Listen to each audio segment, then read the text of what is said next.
spectrum of alkaloids working on you from 10 different directions in the middle of this. The wonderful thing about chacruna, the Psychotria viridis, the admixture, the normal admixture to ayahuasca, is when you do an HPLC or a mass spec on that, it's just DMT. It's a pure spike of NN-dimethyltryptamine, nothing else hanging on to it. And I think they are such subtle folk chemists that they have discerned this, not only located every possible source of DMT in this ecosystem of several 100,000 species, but then discerningly focused in on those that have the cleanest of these signatures. So it's a very impressive thing. And to what end, you may ask? I mean, somebody asked me, do they just take these things for fun? And the answer is not at all. They are regulating their psychic world. They are when ayahuasca was first described by people like Richard Spruce and Theodor Koch-Grünberg and these early people into the Amazon, they spoke in terms of a telepathic drug. They felt that these small groups of deep forest Indians were actually entering into group states of mind with this stuff. Well, then, in the sort of hard reductionist era of pharmacology, this was, of course, completely poo-pooed and dismissed. But now, with our planet in crisis, I think we need to go back and look at this. I have had extraordinary experiences in ayahuasca sessions. Kat isn't here, so she can't tell the story, but some of you may recall the story. In Don Fidel Mozambique's circle, he had a nephew. This guy was worthless. He was a small-time weed dealer, part-time pimp, mostly ne'er-do-well, but because he was the sobrino, the shaman's nephew, he couldn't just be tossed out. And he would come to these ayahuasca sessions, and the shaman, Don Fidel, Don Jose, the old guys, would sing these beautiful songs in Quechua, and he would sing against them. He would sing while they were singing. He would sing a different song. And these people, I don't know how true it is generally in Peru, but these Loretanos, the people of Loreto, are such fine people, they will never directly confront a social outrage. So everybody in the circle was uncomfortable with this guy, didn't want him back. It was the main topic of conversation when we all weren't loaded. But when we were loaded, there he would be, hassling the group. So finally, after about the third time this came, there were about 30 of us in the shed. Don Jose, this older guy, had made the ayahuasca, and he was quite proud of it. He was showing it off, and it was god-awful strong.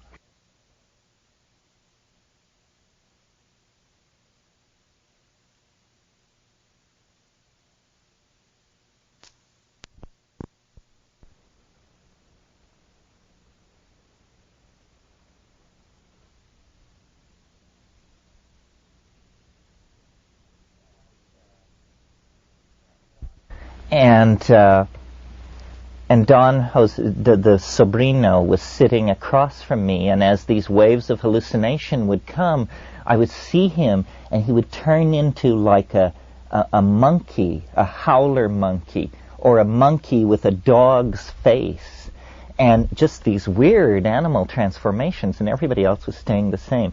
Well, Kat, who is a little less mealy-mouthed than I am, finally had all she was going to take of this guy. And we were all sitting there, and she just looked across the room. She just gave him what in English parlance is called a look that would kill. And he physically staggered backwards. And what I saw was these red darts come out of her eyes and go across the room. The singing stopped. Yes, the singing stopped instantly, and Don Fidel turned to one of the old guys and said, "She sends those..." And the other guy said, "Yes," and it was just this. It was a telepathic group experience where someone had been able to zing somebody else, and 30 people had seen it as a real thing. Well, I think the potential for this kind of thing for problem solving is immense. Well, the thing I used to be in politics as we have them today. Do you want to say something? No? Well, and you see, what they'll tell you in the Amazon, these ayahuasqueros, is the purpose of each journey when it is not to cure. And the shaman I spent the most time with, he did public curing sessions on Saturday nights, and everyone was welcome. On Wednesday nights, he took double doses, and it was a very small, intimate group, and he said, "This is for knowing. Now we don't cure. This is to know and to see." And what this consisted of was the recovery out of the hallucinogenic state of what are called icaros. Icaros are magical songs, and the more of them you have, they are taught to you by the plant spirit, and the more of them you have, the more powerful a shaman you are. Well, these icaros, when you listen to recordings of them, they're quite beautiful, quite extraordinary. But when you're with the people, it's made very clear that an icaro is not something you listen to. An icaro is something you look at. You look at it. It is to be seen, even though it is made out of sound. As a composition, as a work of art, it is offered more in the vein of a painting than a song or a poem. What is happening is that in this group state of mind, the intentionality of the singer is beheld as a three-dimensional modality of light and of color. Well, this is like an ontological transformation of language itself. Language, you see, we have eyes, ears, and tactile sensory receptors. They break the world of incoming perception, the electromagnetic radiation and the acoustical waveforms falling on our bodies are canalized by the senses into these narrow streams of input, the visual input, the audio input, the tactile input. In the ayahuasca state, a synesthesia comes into being. Well, synesthesia in our context is a rare medical word, but if you know anything about Romanticism and the literary movements of the 19th century, the pursuit of synesthesia is what drove the French symbolists and the Romantics. They saw this melding of the senses as a higher, a transformation of the ontos of art, and I believe it so to be. I think that what history is for is to give us a technology that will allow us to share our hallucinations. And they, the people of the Amazon, these los tribus, the tribal groups, have perfected a shamanic technology that allows them to do the same thing. It's this ability to display to your intimates the contents of your own head that creates a larger organism than simply the ego. And there are so many problems here with translating these concepts from language to language. The shamans of the Amazon may not even grok fully that it is this collective state of mind that is so empowering to them and that we don't have. How do you know what it's like to be inside the clothing of another culture? Well, you don't know. But the modality, the benchmark that the pharmacological fact of the chemistry of consciousness gives you allows you to work out from a given a kind of map of what must be going on. That's why the shaman's remark that it's so hard to take ukuhe was interesting. It meant that, he was making a statement about the human condition. He was saying, it's hard for us to do this, just the way it's hard for you to do this. I've discussed this with mushroom shamans in Mexico and ayahuasqueros in South America. They say it is not easy to do this. It is not easy to plunge into this hallucinogenic maelstrom. No culture prepares you for the modalities of the psychedelic experience. A culture can give you personal authenticity, self-control, and courage. These things will serve you well, but in terms of preparing you for what you will experience, it's virtually inconceivable. I think that the great gift that is going to come out of ayahuasca is the ability to open our heads to each other, to truly de-individuate, to truly create for ourselves a group mind, and now on a global scale. You see, the masculine engineering mentality is just running along behind the feminist, shamanist parade, hardwiring all the changes into technology. The engineering mentality doesn't believe it unless it turns on with a red light when you hit the button. But all that the engineering mentality can dream of or ever accomplish, it's in place in this vegetable matrix, this other way of doing it that doesn't give you much to show. No Amazonian shaman can point to an edifice like the World Trade Center or an atom smasher or a moon probe and say, the genius of my worldview allowed me to create these things. But the genius of their worldview allows them to create authentic caring, reasonable transmission of gnosis from one generation to another, an ability to walk lightly on the earth, an ability to intuit the needs and feelings of other people. And this is what we lack, is any sort of emotional sensitivity, any sort of ability to call on the racial mind at its roots to authenticate us personally in moments of stress and crisis. This is the ego really is a poor substitute for authentic being. And it's the poor substitute for authentic being that we have, each and every one of us, opted for. Man, woman, oldster, child.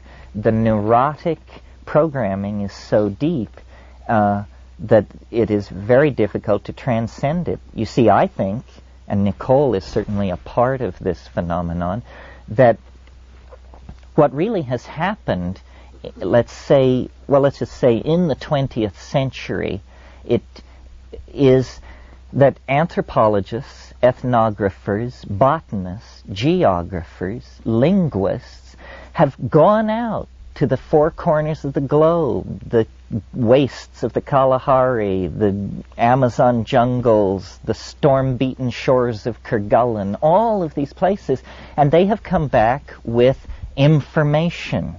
These people copulate in this position. These people intoxicate with this kind of thing. These people treat wealthy people this way. These people treat homosexuals this way. These people believe identical twins are this and that. All these ideas and technologies in the form of drugs, basically. And every jungle has consciousness transforming potential within it. Not all equally, but no jungle, no ecosystem is so poor that you can't find a consciousness transforming element in it. Well, as we now sort through this vast smorgasbord of options, should we practice the oracular systems of the Azande? Shall we all become Mahayanas? Shall we take up Sufi practices? What is our relationship to the shamanism of Tierra del Fuego? As all of this is sorted out in a kind of evolutionary fury, certain things are going to come to the fore. And I think it's not the form, not the ritual, but the way in which these things empower being, empower the physiology, the felt experience of being, and empower the cognitive processing and the integrative processing that goes on between people. And in the world of paradisical Taoistic integration that I hypothesize preceded history still exists in the Amazon, in these basically in the ayahuasca complex, but then in all the other complexes that are the feathering out of the edges of that. The archaic consciousness lives. This is why I think we are so strongly drawn to involve ourselves with these archaic people, because we recognize that they have answers to questions that we couldn't even ask until the 1960s. Do you want to say anything about any of this, Nicole? Or shall we ask people for questions? I would like to be asked questions. I like even to be interrupted when I'm talking and asked questions. What do you mean by that? What is your experience with ayahuasca? Repeat them. Mine? What is your experience with ayahuasca? Well, it's about the usual, I would say. Actually, they usually don't give me a strong enough dose, because they think I'm, an old lady and delicate or something. And so I haven't had such vivid experiences as so frequently, or such enduring experiences. I just get flashes on and off usually. It's very hard for me to convince anybody that I am really a very tough old lady. And so they give me, mine have been oddly disappointing usually. For example, one night I couldn't see anything except the temples in Thailand. And I'd seen those already, so I wanted to see something new. And very elaborate Indonesian architecture. That wasn't what I wanted. And I kept saying, Senorita Ayahuasca, because that's the way you must address her. Please, turn it off and get me something else. But incidentally, the respect for such plants must always be shown, not only in your mind, but verbally and in the handling. When a witch doctor friend gave me my first, he sang a song to it when he dug it up. And he sang, Dear Senorita Ayahuasca, I am very sorry to have you leave me, but you are going to Senorita Nicole. She will be good to you. She is a good person. You will love her. She will love you very much. Please grow big and strong and active. And that is the way you must transplant. Did you do that with yours? Oh yes, and I blow tobacco smoke and the whole bit. Then of course it will. But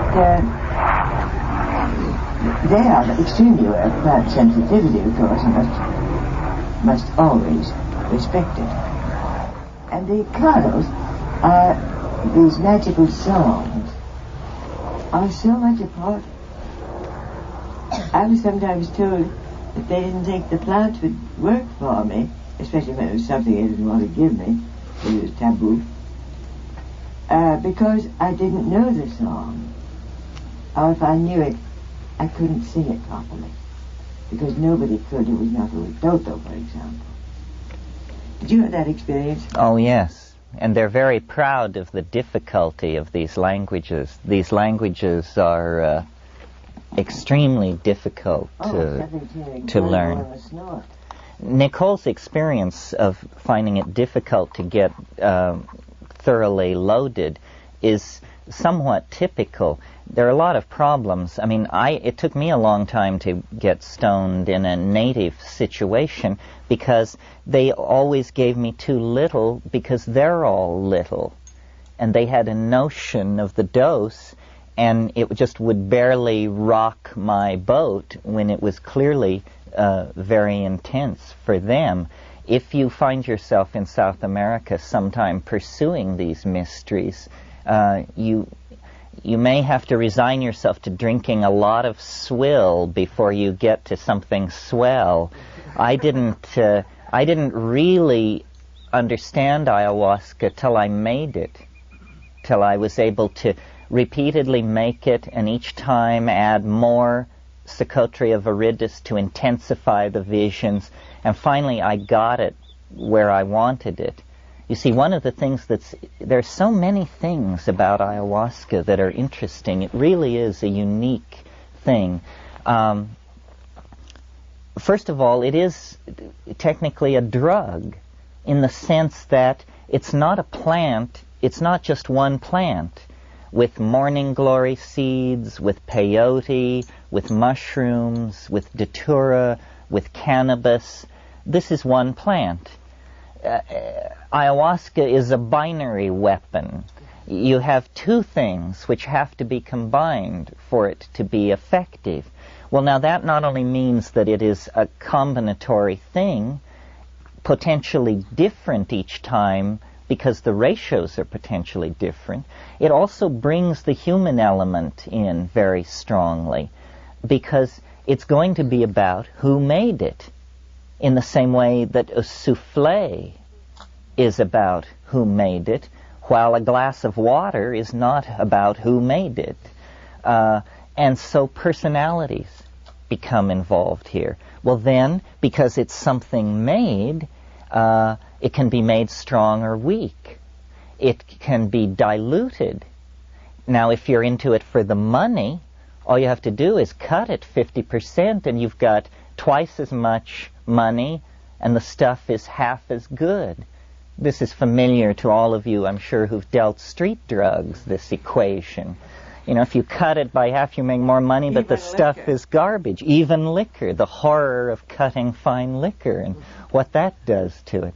So you really have to know your guy or gal if it is the rare case when the ayahuasquera comes into the picture. There are ayahuasqueras.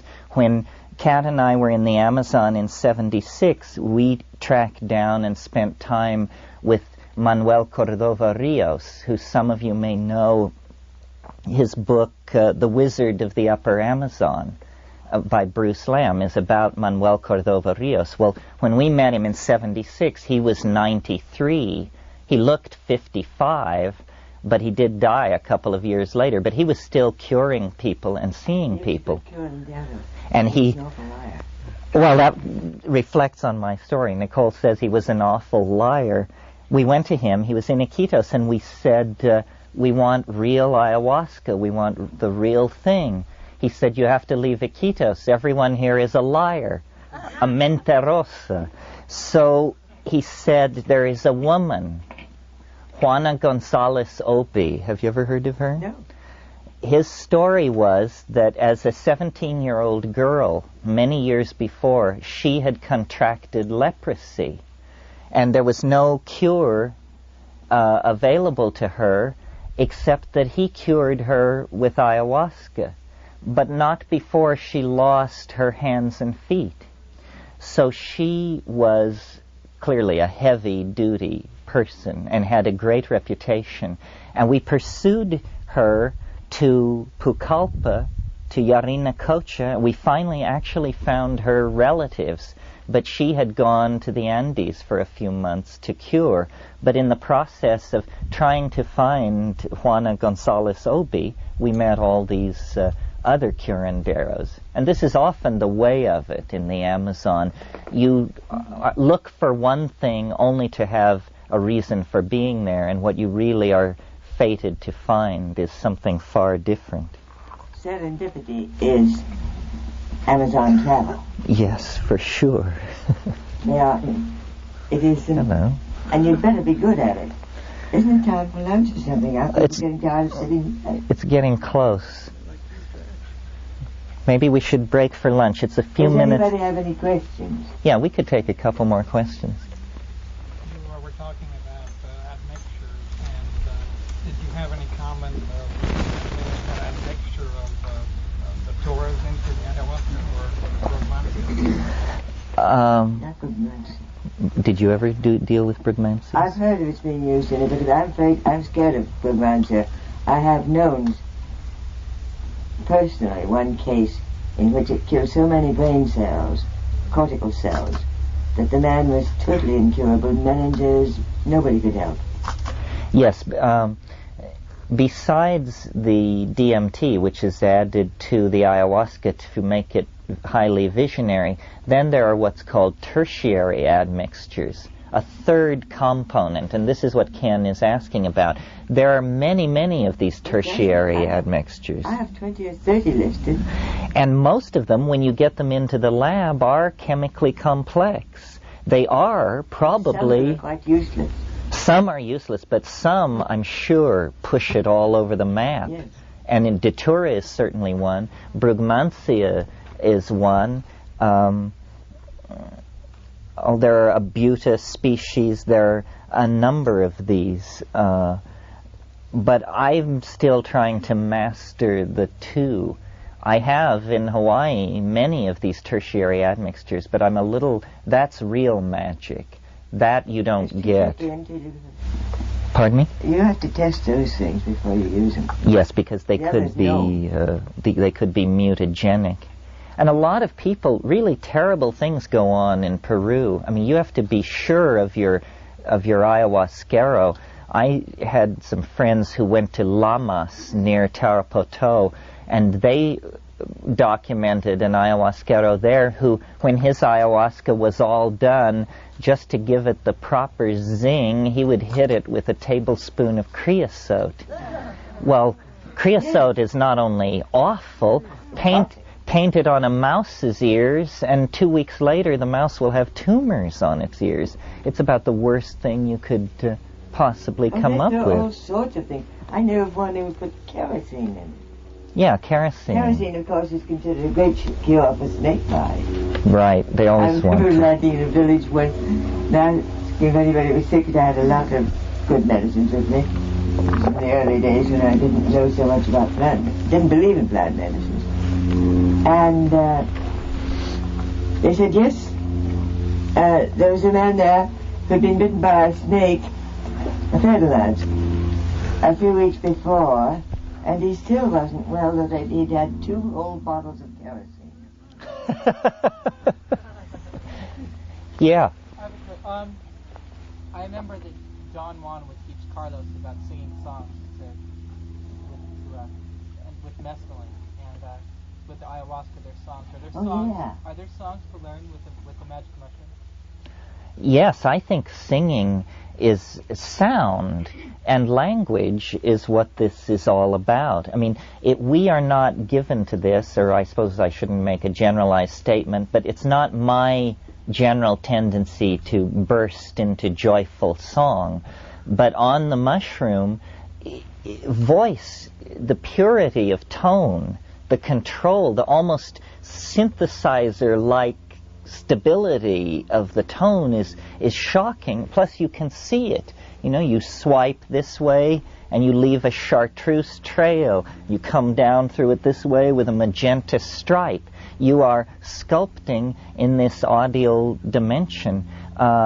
Yes, all of this small family of hallucinogens that I talk of with such enthusiasm, they're all related. Psilocybin is a tryptamine.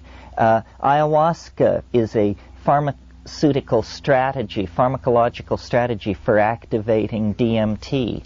The snuffs from the Kumala trees are DMT and 5-MeO-DMT. The drugs, the compounds that interest me are vanishingly small compared to the whole cornucopia of pharmaceutical nature. I'm not into, the whole cyclicized amphetamine series, including MDMA and MDA. I find that not very compelling. The short-acting anesthetics ultimately seem to me to be somewhat uninteresting.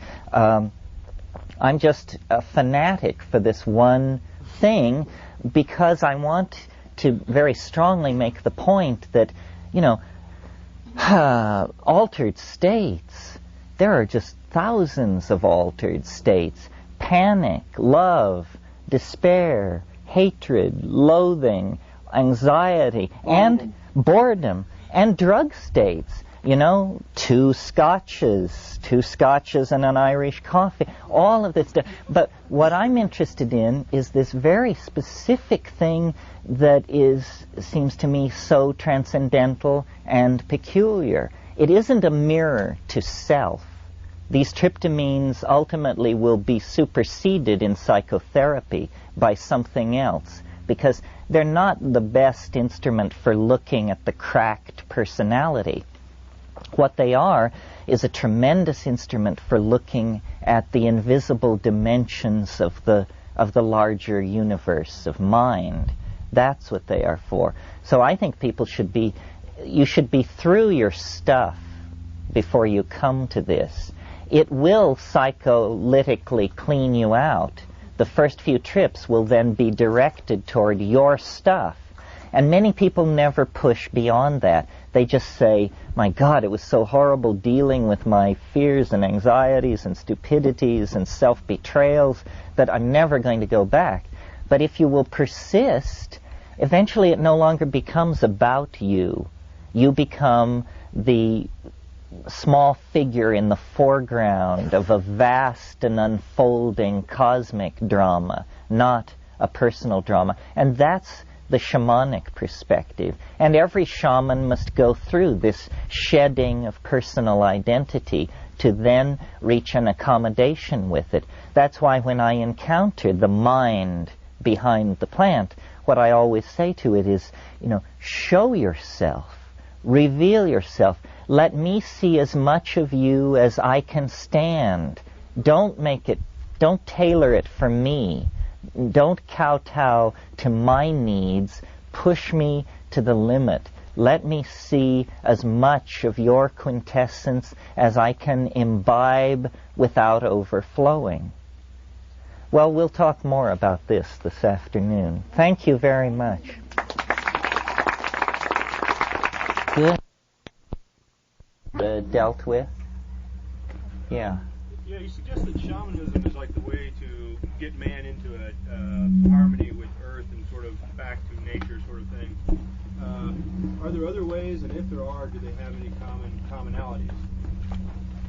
Well, I guess shamanism is what has been focused in on as the overarching metaphor, because all of these potential responses seem to lead somehow in that direction. I mean, the concept of shamans spans the notion in the modern usage from manager to poet. So it's a pretty broadly based concept. It's exalting a superior form of planning, which we could use some of at this point here. Okay, well, what we thought we would do this afternoon is I would talk for a little bit, and then maybe Nicole would respond to that if she felt like it, and then we would leave more time for questions than we left in the morning. I think both Nicole and I feel that the fruitful thing, the most interesting thing, is the questions, because left unquestioned, I tend to fall into my own creodes of habit and just repeat certain favorite numbers. But if you want to jog it in some different direction or cast it in a different light, then the question thing is good for that. The subject matter of this weekend is Amazonian shamanism, specifically named in the title. And I think this gives us permission to talk more about some of the details of shamanism in the Amazonian situation than we might in a weekend that was devoted to the planetary crisis generally, or some of the broader cosmic themes that I sometimes deal with. But I think one thing that is a common thread from the cosmic view to the particularized sensitivity to what is happening in the Amazon is the content as we can describe it of what these shamans are experiencing. Can we build a common language about this other dimension? And if we can, what does this common language begin to look like? So I thought this afternoon I would just remind you of some of the old metaphors for this alternative dimension, the beta matrix, the other realm, and then some possible new wrinkles on it. And I'm speaking now particularly of the intensified states that are associated with this shamanic complex of plants based on tryptamine. So it's a worldwide phenomenon. DMT is rarely distributed in any plant in sufficient quantity that it can trigger an unambiguous intoxication without somehow being concentrated. Either you have to extract and concentrate the bark, or you have to do a hot water extraction of the leaf, or in some way it has to be concentrated. Yet nevertheless, over the millennia, people have located the sources of this phenomena and spared no effort to make it available in a religious and shamanic context. Well, so what is it? The experience is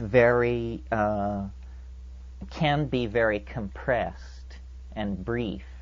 In a typical DMT experience where it has been smoked, the onset of the experience is on the order of 30 seconds, and the duration on the order of 5 to 7 minutes. With ayahuasca, and sometimes the way the tribal people do it is they boost it. They take a second hit some hours into the thing. You can prolong these states of intense visionary synesthesia for hours. But, yeah? Is the DMT content in psychotropium enough to get off the smoke the leaves? No, I don't think so. A typical dose of ayahuasca that would be highly visionary will have 85 wet weight grams of Psychotria viridis in it. I would estimate that to be close to maybe 15 dry weight of Psychotria. And that amount of DMT, if smoked by itself, not in the presence of an MAO inhibitor, would not be effective. You see, the genius of the ayahuasca pharmacology is that beta-carboline alkaloids like harmine and harmaline are being used to lower the threshold of sensitivity to DMT, so that a dose of DMT that would normally be not perceived is in fact, absolutely flattens you, because your sensitivity has been raised by the inhibition of these enzyme systems. Well, what is this like experientially? Well, it's as though, in the first 5 seconds the room clears of air. Everything, all colors brighten. It's as though the air has been sucked out of the room. Everything brightens. There's a generalized feeling of anesthesia, perhaps localized in the skin. And then you close your eyes, and there is a mandalic formation of undifferentiated red and orange. This is some kind of, what you're actually seeing is the bow shock of this gradient of unusual neurochemistry hitting the synaptic membrane. One by one, the synapses are giving up their normal affinity for serotonin and instead converting over to the bioelectric dynamic molecule that is being suddenly offered to them. And as this occurs on a scale of millions and then tens of millions of synaptic locations, a higher cortical experience comes into being. There is a sound like the compression of a cellophane wrapper, a kind of crackling sound, and then a penetration into this alternative reality, some kind of a modality of light and distance and dimensionality that is somehow inhabited.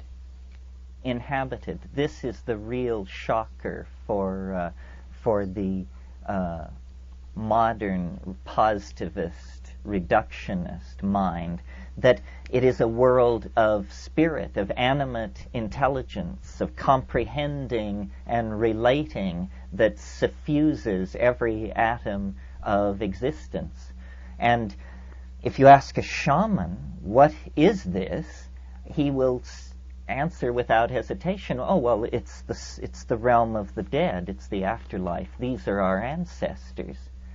What he doesn't explain is why one's ancestors should look like they're made out of gold and brass and be puttering around like jeweled basketballs, speaking in hyperdimensional syntactical languages which condense on the floor in front of you.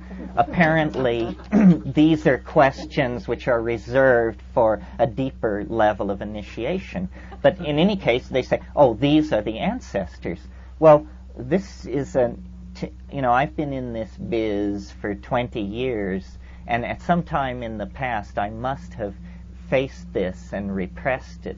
But recently it has come to me what a stunning denouement this would actually be if this is truly and in fact what shamanism is about, and that we merely have to open ourselves to what these people are saying. And what they are saying is there is a chemical technology for accessing the beyond, this higher mathematical manifold where that which has been and that which will be is somehow kept, some Blakean domain of potentiality that can be accessed. This would explain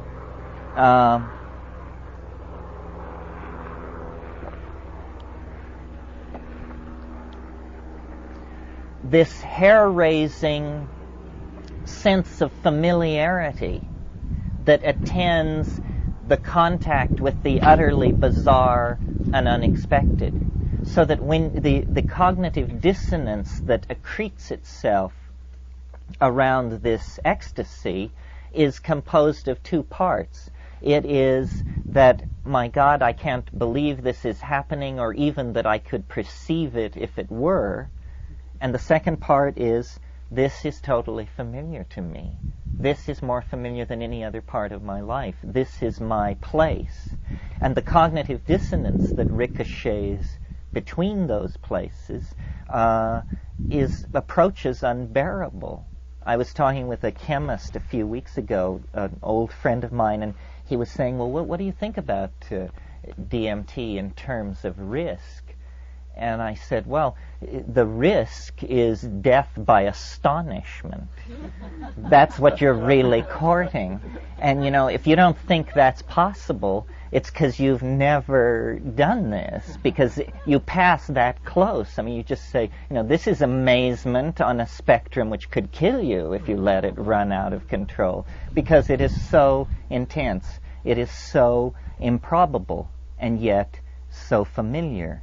Well, if it were somehow tied into this afterworld domain, this would all begin to make a certain weird kind of sense. Rupert Sheldrake has suggested what he calls necrotic biochemistry, that the dying process is actually the process of release of tryptamines into deep brain structure.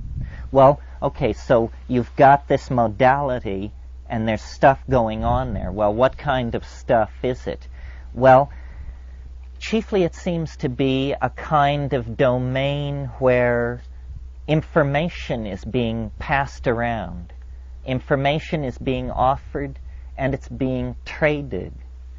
And I've often tried in reconstructing these experiences to feel into, where have I had this feeling before? This feeling which I now have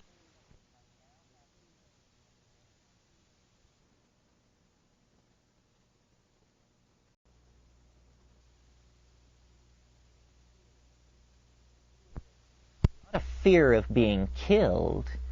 It's a fear of being sort of screwed.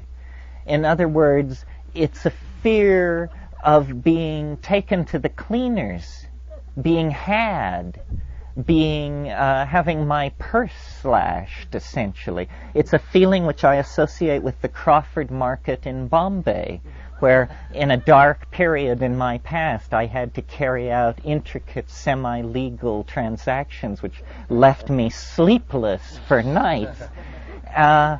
So then I had the idea, why do I think that? Why do I get this feeling from the ancestor souls that they are trying to take me for a short ride? And I realized it's because they are traders. They are traders of memes. This is what they love. They collect and trade ideas. So when you burst into this shamanic space where Yggdrasil, the magic world ash, is rooted on a plain of travertine and is flames before you, when you break into this place, what they offer are gifts. They say, look at this, look at this, look at this. And these things are like miracles, toys, bubbles, Fabergé eggs, Cellini goldwork, jewels, and and yet they sing. They speak poetry. They create their own objects, which they offer to you. And in the midst of all of this cacophonous, elfin confusion and opulence and syntactical richness, you're trying to perform the eidetic reduction and figure out what the hell is going on here and what's real and what's not and what you can tell your lover and what you can tell your mother. And it's a craziness. After many years of being completely bludgeoned by this kind of thing, I finally understood, through making a kind of composite map of these trips, many of them overlaid over each other, that the place that you break through to, and all the high-dose tryptamine experiences lead toward this, is it's like a receiving area for a human being. It's like a playpen. It's someone very odd's idea of a reassuring environment for a human being. You know, sort of a cross between French bordello and early hyperspace. I mean, there's a lot of cut plush velvet and chrome and warm and domed and you're supposed to like this. You're supposed to say, how thoughtful. And then, you know, but somebody is looking in from another dimension and saying, you know, the human subject seems to have accepted the conditions in the reception area, something like that. I don't know what to make of this. I mean, I started out a rationalist and have ended up the pathetic creature you see before you. Well, and it was because I poked into the wrong places. I discovered, and many of you probably have too, or are soon about to, that reality is a very thinly spun cultural fiction. And as long as you stay on Main Street, it all holds together pretty well, you know. But my God, just walk down one of these alleys off Main Street and you discover, you know, channeling, psychic healing, the dreams of Atlantis, the this, the that, an endless cornucopia of fuzzy thinking. And in that, you know, there are nuggets of genius, because Main Street is clearly nowheresville. I mean, it's just male dominator, linear, post-Cartesian, high-tech, materialist, positivist, so forth and so on, the litany you know so well. So the great excitement for me in this shamanic dimension and why I speak to it and what excites me is the fact that here is something totally unexpected, beyond our wildest dreams. I mean, you may have believed in flying saucers, but did you ever believe that they would land in your bedroom? I mean, that's the promise which this stuff holds out. Something is curiously awry with our cultural machinery, and apparently we have a huge blind spot to a dimension of animate, organized, and non-human intelligence. You know, is it God? Is it the space people? Is it the goddess, the Gaian mind, the vegetable matrix of the planet, the light pump of the solar system? Who knows what it is? The fact is not to know what it is, but to experience it, to verify that this is going on. And that's the big news that the cataloging of cultural bric-a-brac brings back in the example of shamanism, saying, you know, oh, that turned out to be phony, and this was done with smoke and mirrors, and for this they used pig guts or something. But these people, and that was how I did it. I mean, I went to India years ago as an ingenue and sat at the feet of these guys and sought wisdom. And, you know, it wasn't until I got to the jungle that people were willing to show me into this, the dimension that exceeded my wildest dreams. I mean, that's it. And my dreams are pretty wild. And they were then, and I'm sure yours are as well. And yet, even if we dream together, we cannot dream the frontiers of what is possible, because in our world of entropy and tawdriness and betrayal and stupidity, there is also, you know, the unspeakable, improbable presence of this thing in these plants. And, you know, I believe it called us forth out of primate organization. I believe that history is an effort to come to terms with this, a kind of hysterical love affair with the unthinkable, where, you know, you embrace it for 1,000 years, then you burn all your cities and books and persecute it for 1,000 years, and then you go mad and flip the coin again, because it's here with us. It is with us, tangible, experienceable, and yet not rationally apprehendable. It is the confounding of rationalism. And rationalism is the weapon by which the ego segregates the world. Me and them, inside, outside, my tribe, their tribe, the good people, the bad people. This segregation of the ego. This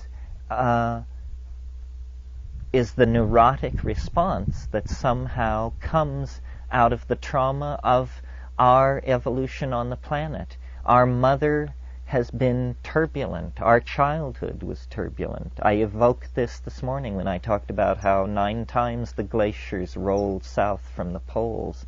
I mean, we were left alone in the apartment a lot is the practical equivalent of this. So now, finding our way back, we can't get out of this mess without a miracle.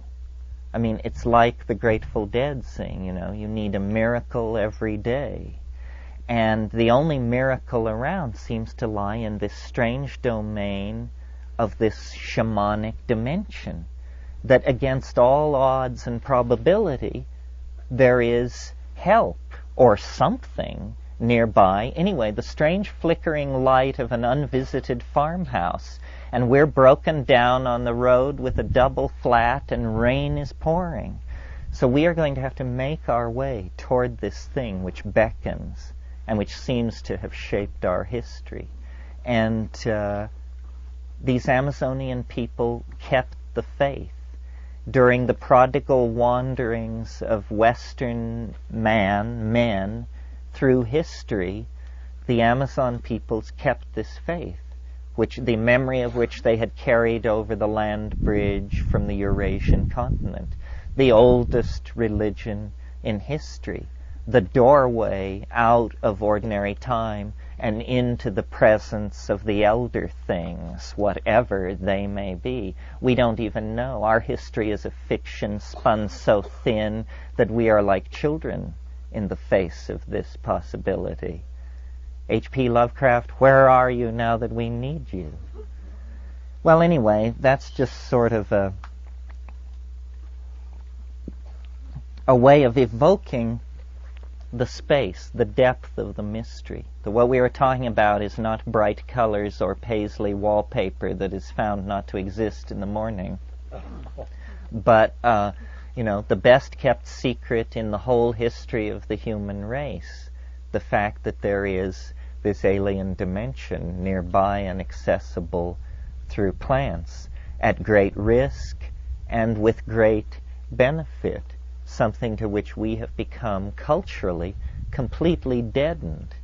And hopefully a gathering like this is a permission, now that we are poised with a knife at the heart of the world, to ask the question, what is the world?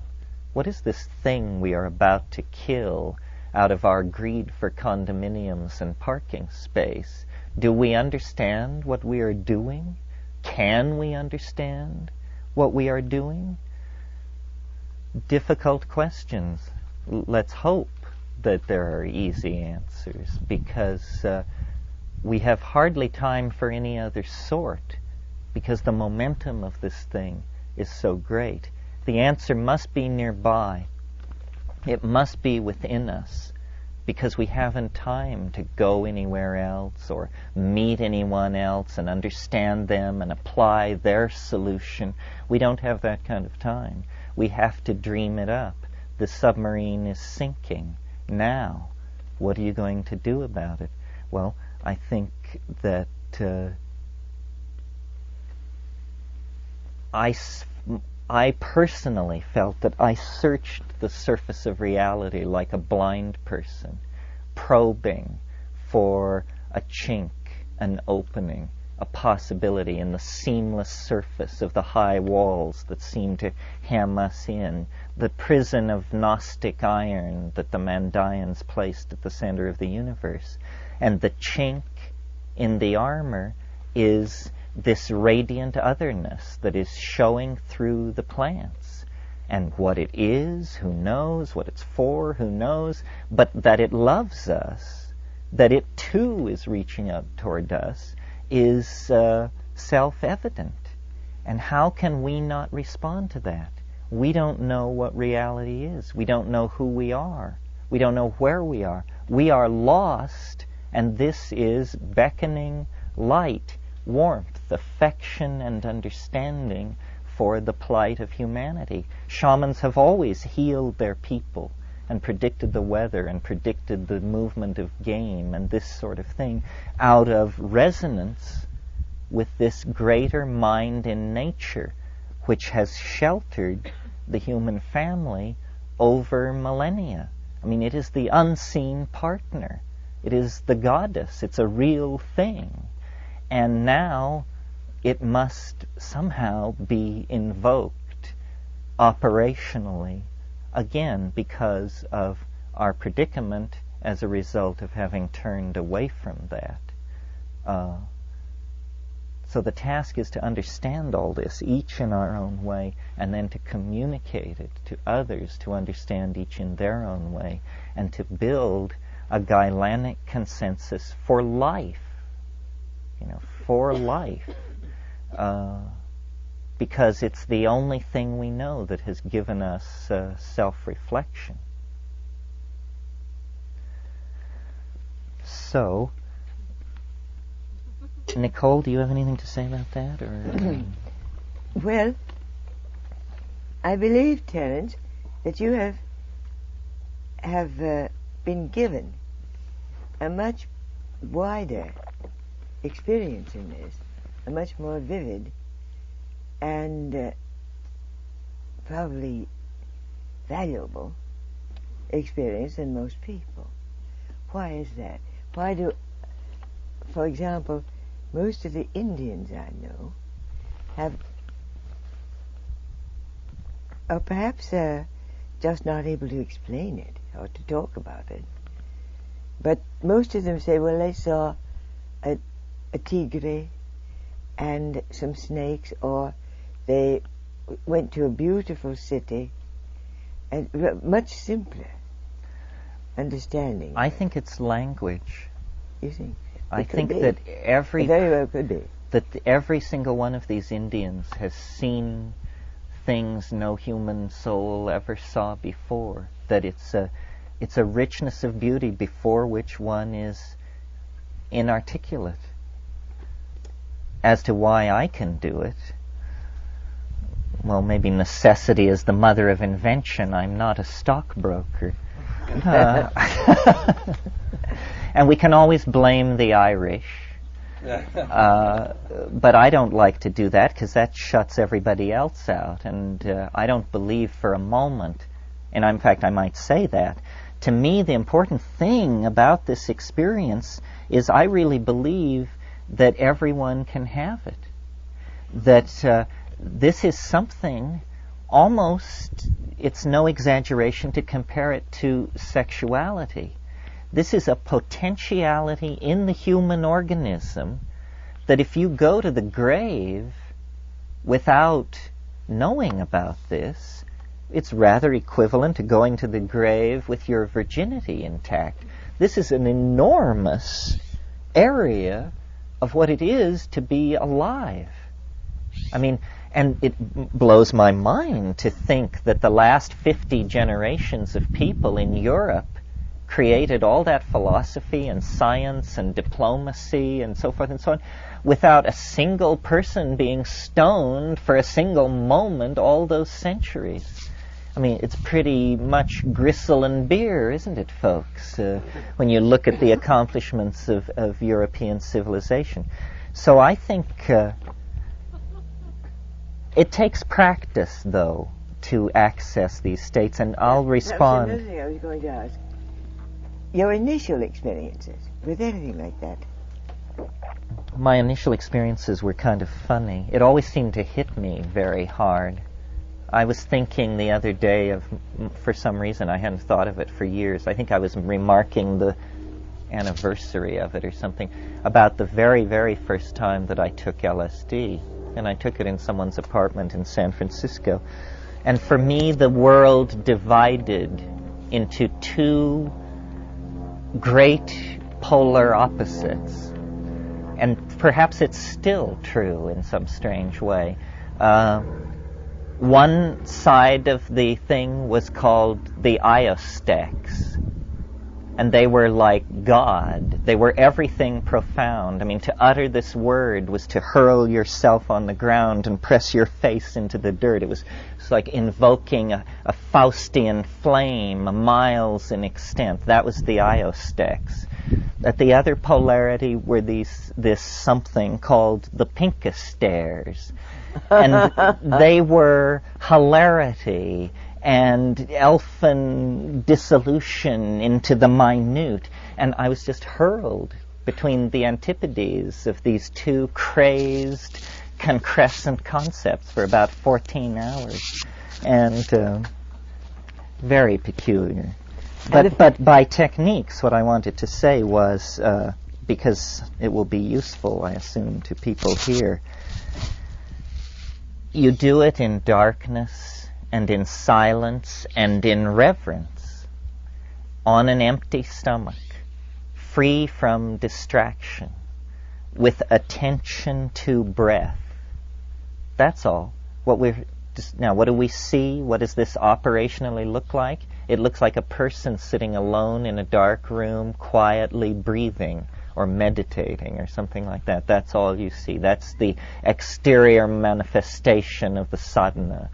And what is going on is this person is navigating an internal river system of great complexity. Syntactical Niagaras are pouring over internal precipices of perception and remembrance. And, it's very intense. I mean, I have had experiences where I swore that everybody from Seattle to San Diego must have just thrown themselves under their desks to escape the blast, and it was just happening between my ears, you know. I mean, it's like watching a thermonuclear explosion through 50 feet of absolutely clear crystal, and, you know, you're in violet, but what's raging in the optical pathway is like the collapse of a universe, or the birth of a universe. The first time you took ayahuasca, was it that intense? No, it took years of fiddling with ayahuasca because they don't make it right. I won't take anybody's but my own, just because they're not heavy enough on the foot pedal of the Psychotria. I think they want to. That's it. They want to graze the surface of it, and you know, I want impact. So I really push that because that's what fascinates me, the visions. I mean, some people say you're just a vision freak, that these wonderful feelings and thoughts, and it's true that all is there, but there is something so convincing to my mind about a hallucination because it's so intricate and happening in real time, and you're just looking at this thing jaw agape. You could never draw it, you could never have previously imagined it, and yet it must in some sense be said to be yours because it's happening in your mind. And so then you wonder, well, what is my relationship to this thing? It's the most beautiful thing I've ever seen. Did I make it? Does it come out of me? Or is it no more me than me standing looking at the evening star? What is the source of this transcendent beauty that resides within the human nervous system? I confess I don't have the answer. I think that's I am basically a Platonist, and then when you couldn't support that anymore because of advances in modern philosophy, I retooled as a phenomenologist. But I'm still basically a Platonist, and I believe that the good, the true, and the beautiful are somehow facets of the same notion. And for me, the pursuit of beauty has been the fastest way to get entangled with the true and the good. Now, for somebody else, it might be different. But this beauty that we find resident within ourselves is, I think, the strongest argument that I personally know of that we are more than clay, that we are, caught up in a cosmic drama of salvation and redemption of some sort. I don't say what sort. I'm very leery of that. But that we are caught up in a cosmic drama of salvation and redemption, and the covenant that she has made with human beings is symbolized by the psychedelic experience, in the same way that God's covenant with man was symbolized for Noah by the rainbow. The psychedelic experience is the magical iridescence that is thrown off ordinary matter, vouchsafing some kind of insight into a transcendent level of organization that is behind appearances. Anybody want to say anything? Yeah. I had a question. I wondered what role the psychedelics had in creating the differences between the religions that come out of the Orient and the ones that come out of the Middle East in our imperative tradition. Well, as I wrote this book for Bantam and trying to study the relationship of drugs to culture over thousands of years in many places. And what I came to feel was that in a cultural situation where you have a strong plant hallucinogen, one of these pipeline to the goddess plants, women will tend to be in the powerful positions in the society because I'm convinced that women were the developers of language. that the gathering part of the hunting-gathering equation, which was the women's part, had more evolutionary pressure on it to develop syntax in order to differentiate these hundreds and hundreds of plants, some toxic, some food.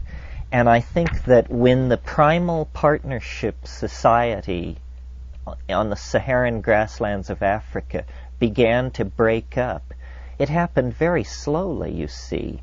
At the climax of the African cattle goddess mushroom partnership equilibrium, my supposition is that probably mushrooms were being taken every 2 weeks or month in a group situation with group sexual practices because of the CNS arousal component of the psilocybin being what was going on. Well, okay, so this is the experience that these people were building their civilization around, and it was an experience of boundary dissolution, tribal-mindedness, group sensuality, and group values.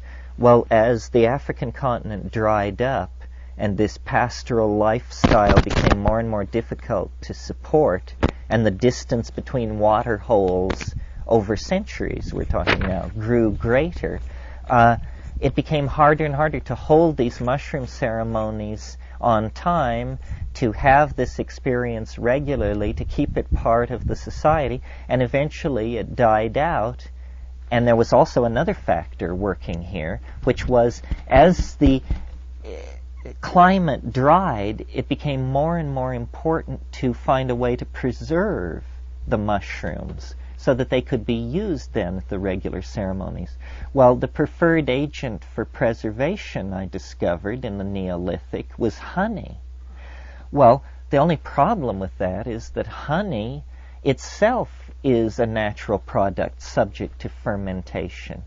So as the mushrooms got scarcer and the climate drier, and there were more and more preserved mushrooms in honey, and then fewer and fewer preserved mushrooms in more and more honey, you got a slow switch over to a mead cult, an alcohol cult.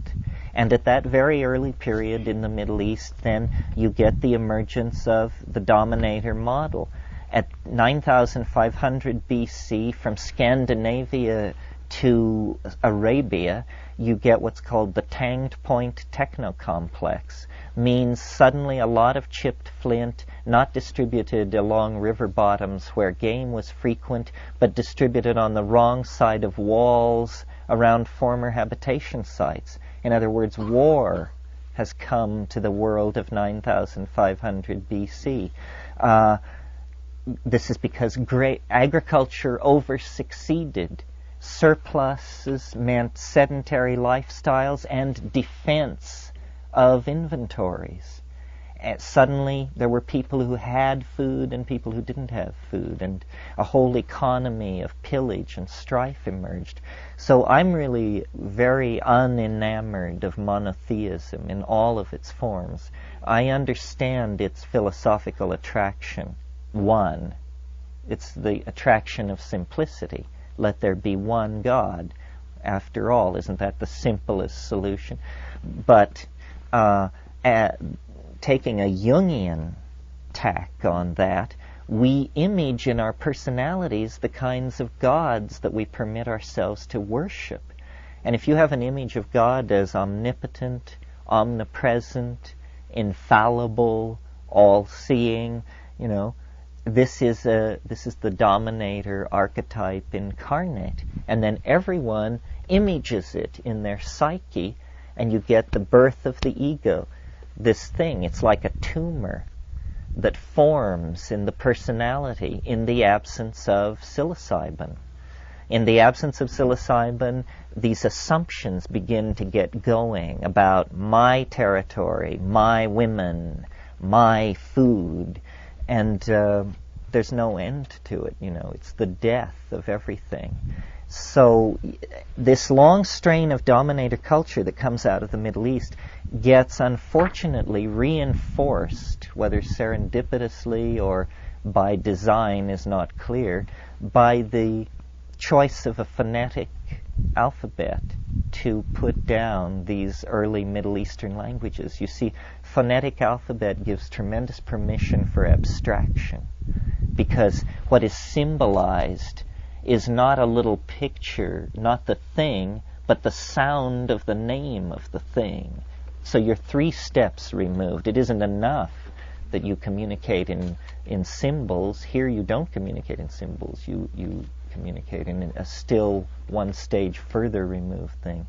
So, cultural styles are, I believe, drug-based, based on very old relationships with intoxicants. And it basically divides along 2 lines. The soporific, these things which loosen social strictures and give permission to express the dominator model, and then these other more nebulous, visionary kinds of things. So it's a suppression versus enhancement thing.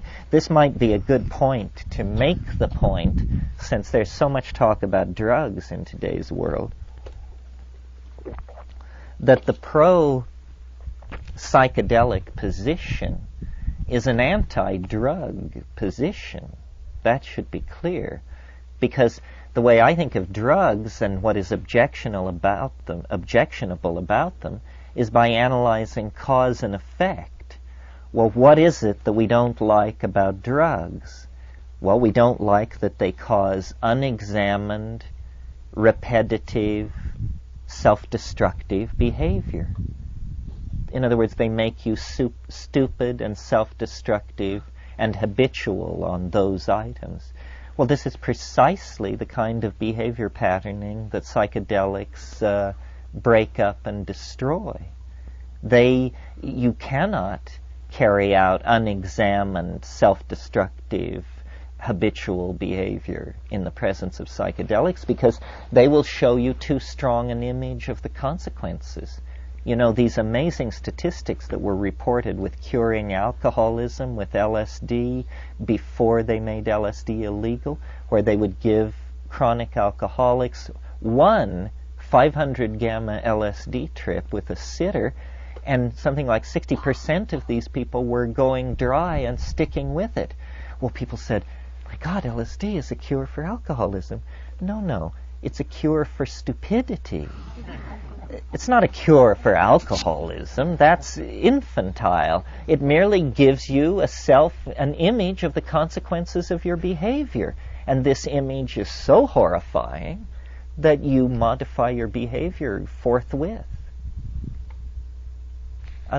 Yes. Yeah. I would like to ask Nicole, please. I wasn't clear, and I would be very interested in when you experienced, for example, the ayahuasca with the people. Was this with women or was this with men? It was with a mixed group. Was it a mixed group? Yes. Was there ever a time when it was just with women? And No. Would there have been No. They don't think about it that way. People just go. People. Yes. Someone who has a problem, perhaps is hoping to solve it, and by finding out what happened to his wallet or her string of pearls or something like that. Of course, they don't very often wear pearls in that society, but it's a totally heterogeneous group.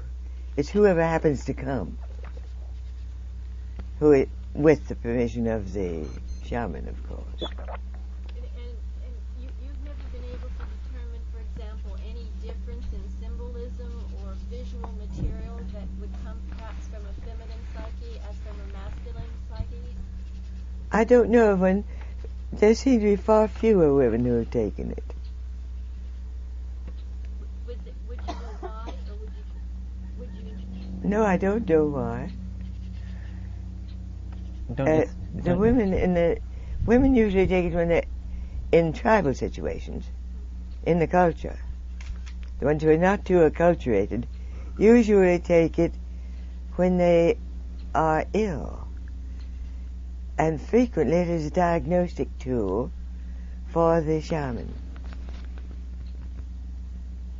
He takes it with the woman, and then he knows where the evil dot has gone that is making her ill, and how to remove it. Thank you. I'm interested in the relationship of the psychedelic experience and the art process. In that when I choose to have a psychedelic experience, I make a conscious choice to take ayahuasca or LSD or whatever, and choose and control the time and place and the company I'm in. But when it comes over me in an uncontrollable way, when I get an idea for a form or a painting or something like that, it's not something that I can control. And it's a similar process in that you go into a different experiential mode. And I found that we can sit here and talk about this and we laugh about elves and things, but in the real world, people don't like it. It's like Main Street, what you were talking about Main Street. If this happens to me and I feel like I really need to do my work because the muse is there, I can't say, well, the muse is here, I have to go paint. Somebody else empty the garbage. People get angry at me and say, that's irresponsible. There's no place for an artist or a seer unless you've got, say you're Terence McKenna, so therefore it's okay for you to come off the wall because you're going to be funny and entertaining, but it's not okay for just, any old person like me to do that. You're about to get what you came for. Yes, it is. Yes, it is. You lose your job. Well, then you can do what I do. The reason I do this is because I lost my job, and no, I mean, I see what you're saying. I mean, it is problematic. If one person believes it, it's a psychosis. If two people, it's a folie à deux. 3, a cult. 4, a movement, and so on. What we're trying to do here is empower the meme, give permission, and say, you just got comfortable with gays and black people. Well, guess what? You're now going to have to elbow over one step further because there are all us lodies out here. And we're tired of being thought of as stupid. We're not stupid. In fact, we're smarter than you are. And, we're tired of being this is not the Cheech and Chong hour. So, and then the deeper answer to your question about art is I think that these two things are basically spun together and are completely one and the same process. I mean, on a historical scale, the way I think of these psychedelics as they're catalysts for ideas. They are actually like enzymes. An enzyme, let me define a catalyst first. A catalyst is a chemical which makes a reaction go faster, but it isn't itself consumed in the reaction. And an enzyme is an organic catalyst. Okay, so psilocybin, these things, they're like organic enzymes for creativity, for the imagination. We have this peculiar faculty called the imagination. It's like a wonderful, omni-adaptable hand. It's an internalized hand. We use the imagination to grasp situations and to remake models of reality. And this is what's given us the one-up on the tapir, the cheetah, the gorilla, is, the imagination. Now, artists have always been, the carriers of the banner of the imagination. but it becomes much more cogent and pregnant with importance in the modern context, because the whole cultural enterprise is becoming designed. I mean, I don't have to tell this to people from LA. LA is one of the most heavily designed cities in the world. The entire cultural fabric, the coral reef of human accretions, is becoming an expression of art. And I think this is, we might as well talk about this now, or at least brush by it. This is where our future lies, in the realm of the imagination, somehow. I mean, I can't quite put all the pieces together for you this afternoon, but some afternoon I will. It's just not, I don't know what to say yet. It's too early. But downstream, and the technology is already taking shape, we are going to go into the imagination. We are going to live in a world that touches the earth no more lightly, no more heavily than a thought. And this is a reasonable cultural goal. Money can be made doing this. This is not sky blue stuff. We can retool the culture toward this revivifying of archaic sensation, and make money at it, and back off a little from this other thing, which is so tremendously destructive. And it basically has to do with turning it over to artists. People ask, what can I do? What can little me do in this onrushing planetary chaostrophe that has seized everyone? Well, I think the answer is cognitive activity. Dance, poetry, painting, writing, computer graphics, code writing, whatever your gig is. But cognitive activity is our salvation. It always has been, and it must be now. There's no going back.